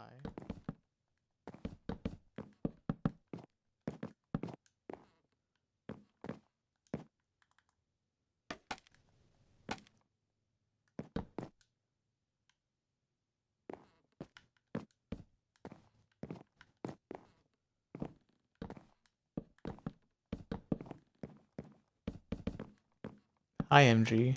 What is it?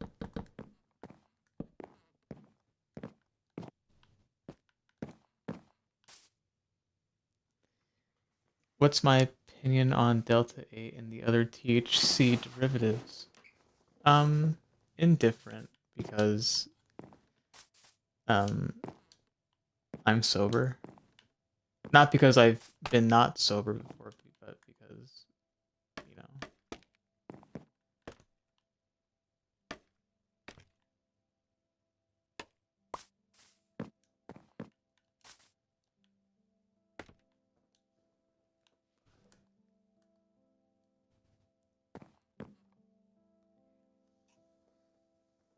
Yeah, I have no opinion.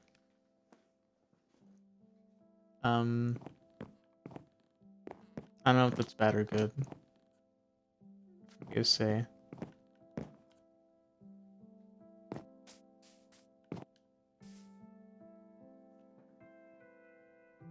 He refuses to smoke it because he thinks there's health problems related.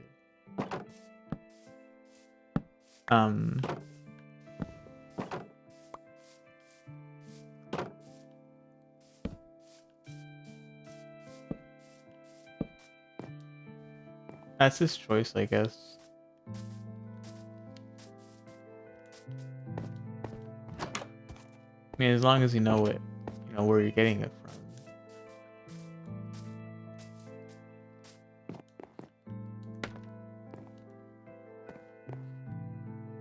What should I make the roof out of?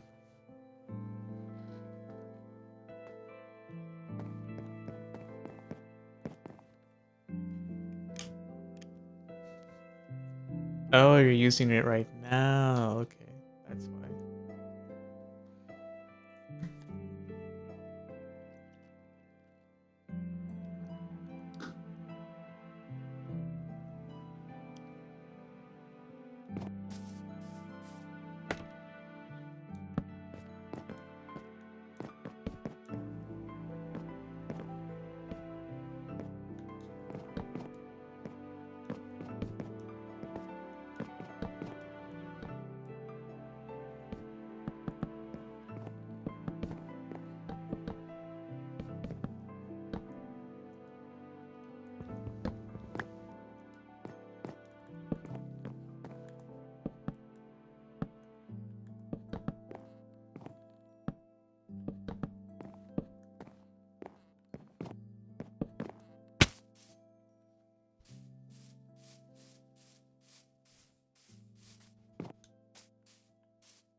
Did y'all see that? The fuck was that?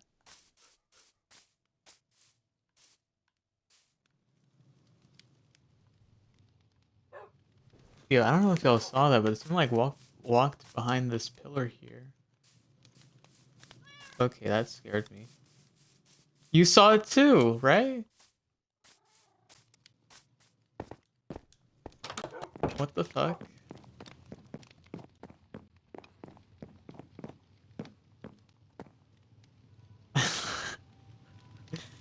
Is my game haunted?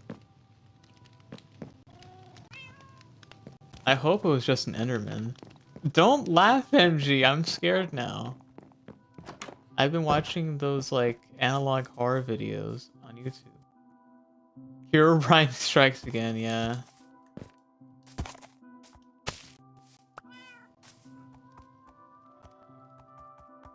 Okay, I'll put Daisy in this one. What? Why can't she fit? There you go.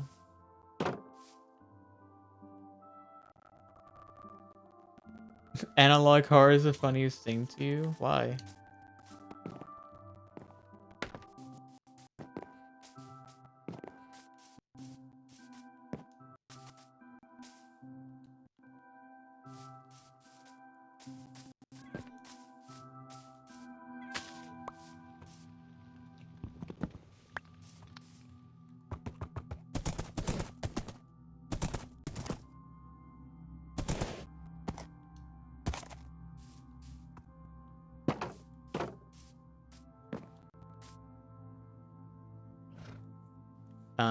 You kind of grew up rural, and in my brain, that's just how TV used to look. Wow. I guess I mean like there's like a resurgence of creepypastas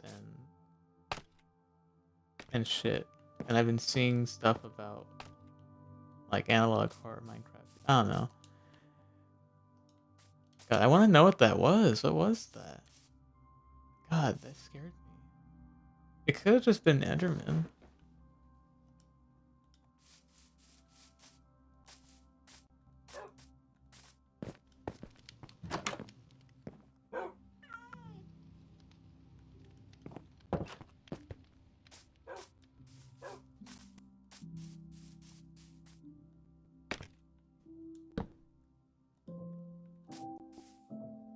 Hmm.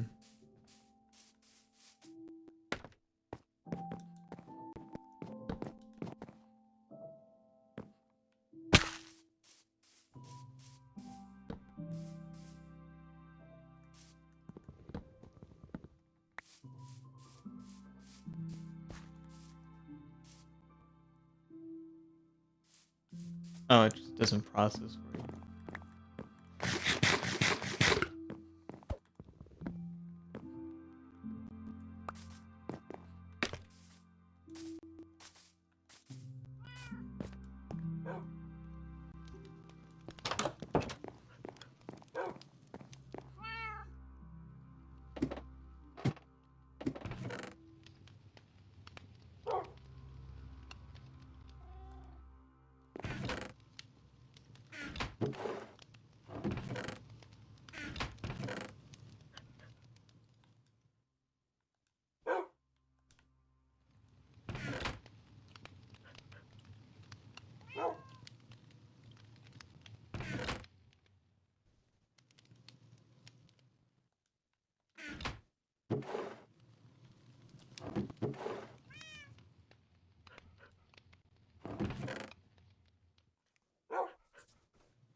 Hmm.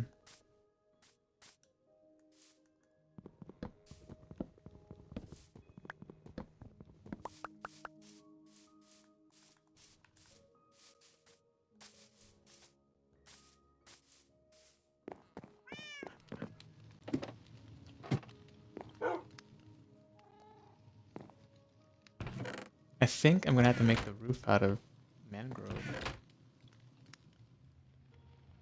I kind of don't want to.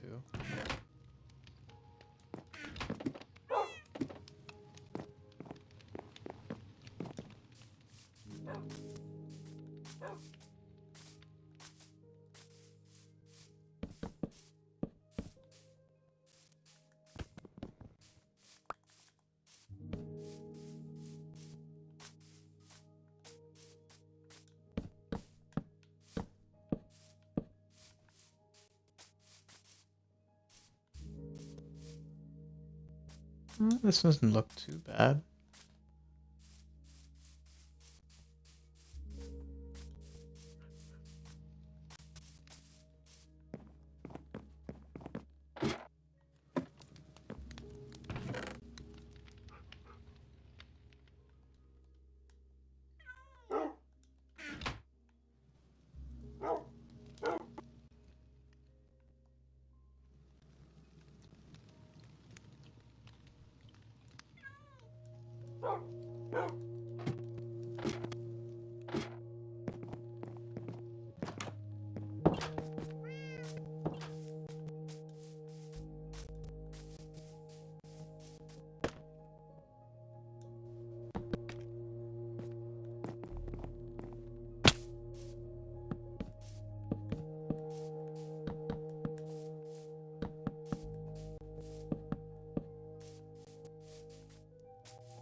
Okay, well, I'll complete it on my own time, but I do want to see if I can um breed these two together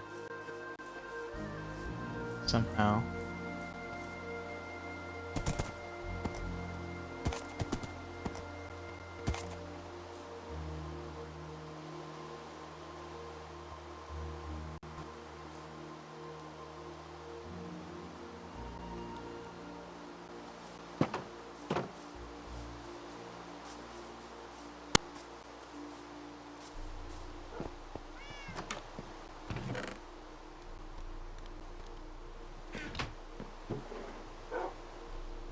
I don't remember how to do it. I think you need hay bales. We just have enough.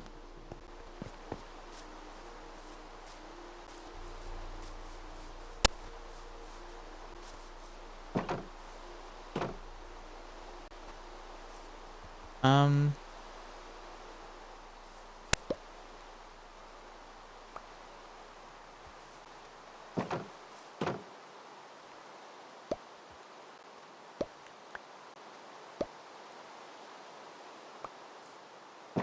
it's not hay bales, or is it pumpkins?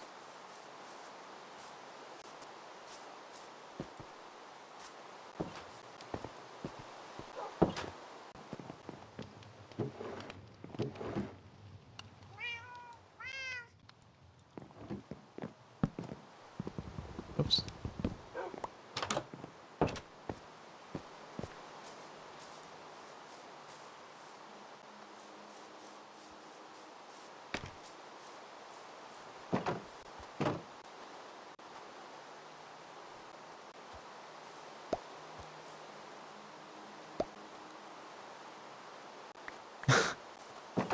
Maybe it's apples. You don't like the way they're handled? Um, let me look it up.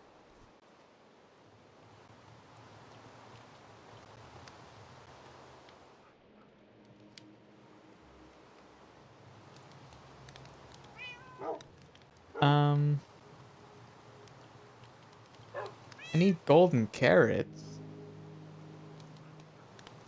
Or 2 golden apples.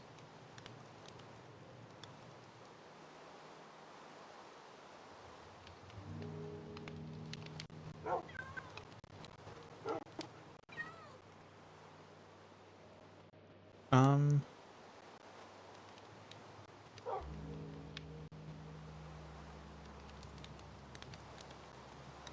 okay.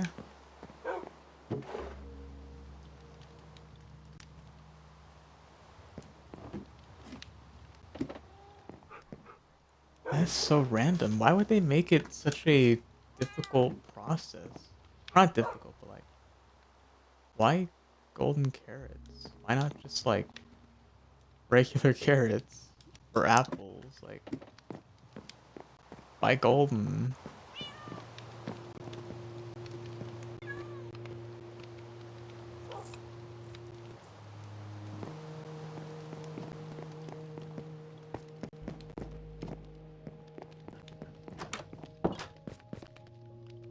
I think it was hay bales at one point. Maybe that's why I thought.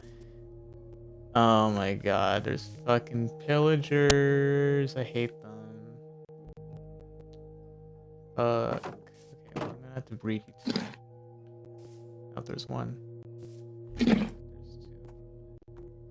Make a baby. Hooray! Now we have a mule. Um, behold the miracle of childbirth.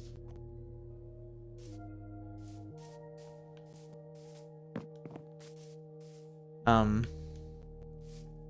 kind of a weird episode, but next time, the stables will be fully built, and from there, we'll complete the map. So I hope y'all enjoyed today's episode. I'm gonna do a little emote for y'all. There you go, the pickaxe. the, you know, pickaxe, the iconic pickaxe from Minecraft.